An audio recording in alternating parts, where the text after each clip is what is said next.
Zionists are freaking out about losing control of the narrative. Former Obama speechwriter Sarah Hurwitz made some very revealing remarks during an appearance at the Jewish Federations of North America General Assembly on Sunday, expressing frustration with the way younger Jews are dismissing pro-Israel arguments because of the carnage they've seen in Gaza. We are now wrestling with a new, generational divide here, and I think that's particularly true in that social media is now our source of media, Hurwitz said. It used to be that the news you got in America was American media, and it was pretty mainstream. It generally didn't express extreme anti-Israel views. You had to go to a pretty weird bookstore to find global media and fringe media. But today we have social media, which is the global medium. Its algorithms are shaped by billions of people worldwide who don't really love Jews. So while in the 1990s a young person probably wasn't going to find Al Jazeera or someone like Nick Fuentes, today those media outlets find them. They find them on their phones. It's also this increasingly post-literate media, less and less text, more and more videos. So you have TikTok just smashing our young people's brains all day long with video of carnage in Gaza. And this is why so many of us cannot have a sane conversation with younger Jews, because anything that we try to say to them, they're hearing it through this wall of carnage. So I want to give data and information and facts and arguments, and they are just seeing in their minds carnage, and I sound obscene, end quote. Hurwitz went on to say that Holocaust education has begun backfiring because it has been giving young people the wrong impression that genocide is always bad. And I think unfortunately the very smart bet that we made on Holocaust education to serve as anti-Semitism education in this new media environment, I think that is beginning to break down a little bit because, Holocaust education is absolutely essential, but I think it may be confusing some of our young people about anti-Semitism, Hurwitz said, because they learn about big, strong Nazis hurting weak, emaciated Jews, and they think, oh, anti-Semitism is like anti-black racism, right? Powerful white people against powerless black people. So when on TikTok all day long they see powerful Israelis hurting weak, skinny Palestinians, it's not surprising that they think, oh, I know the lesson of the Holocaust is you fight Israel. You fight the big, powerful people hurting the weak people. End quote. Whew, boy. Lots to unpack here. It's just so fascinating to see a former White House speechwriter making so many of the points that anti-Zionists have been making for years, but taking the exact opposite meaning from them.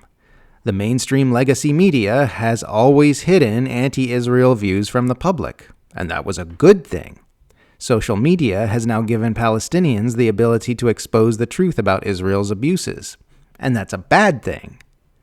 People aren't falling for the Zionist spin and narrative diddling anymore because they've seen the carnage in Gaza with their own eyes, and that's a problem. People who learned from Holocaust education that genocide is wrong have been applying those same lessons to the genocide in Gaza, and this means they are confused. Hurwitz isn't denying Israel's abuses or framing its genocidal atrocities as the problem. She's just coming right out and saying that people obtaining information and moral clarity about those abuses is the problem. The atrocities aren't wrong. What's wrong is people seeing those atrocities and calling them what they are.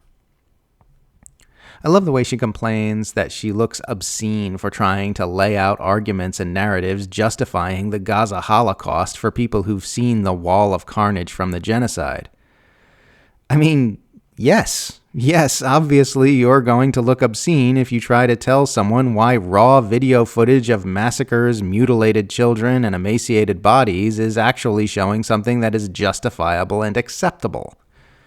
You can't stand in front of a pile of child corpses justifying their murder and then whine when people ignore your spinmeistering and keep staring at the tiny bodies.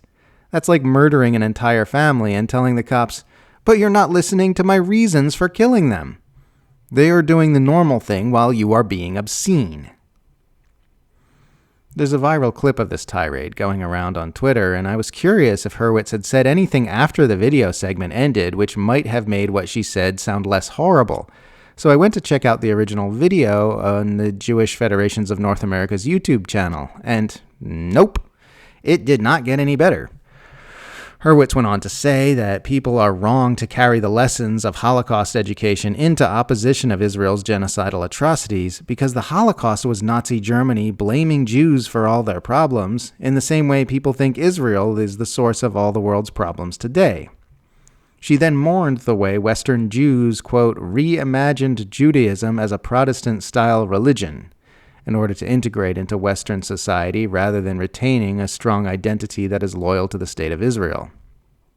Hurwitz said, "The problem is we're not just a religion, we're a nation, civilization, tribe, peoplehood. But most of all, we're a family. And so if you are a young person raised in America who thinks Judaism is a Protestant-style religion, then the 7 million Jews in Israel are merely your co-religionists. So my co-religionists, if I look at them and they're not practicing my religion of social justice and certain prophetic values, then what do I have to do with them?" But that's a category error, says Hurwitz. The 7 million people in Israel, they are not my co-religionists. They are my siblings. But I think if you think of them as merely your co-religionists, it's easy to slide into anti-Zionism. You don't necessarily have that connection to them. End quote. Hurwitz is saying here that Jews around the world should be loyal to Israel no matter what Israel does, not because that's the moral or truthful position, but because Israel is where their loyalties belong. I don't know about you, but if my siblings were murdering civilians, I would immediately become their enemy. I wouldn't defend my brother if he was going around shooting children in the head like IDF snipers have been doing in Gaza. In fact, I would feel a special responsibility to stop him exactly because he is my brother. Genocide doesn't magically become acceptable if the perpetrators are your siblings, unless you are a sociopath. It's just incredible how hard Zionists have been freaking out about the way Israel has lost control of the narrative over these last 2 years. More and more often, we're seeing them say the quiet parts out loud as they frantically scramble to manage perceptions and manipulate minds around the world. Many things which used to be hidden are finding their way into the light.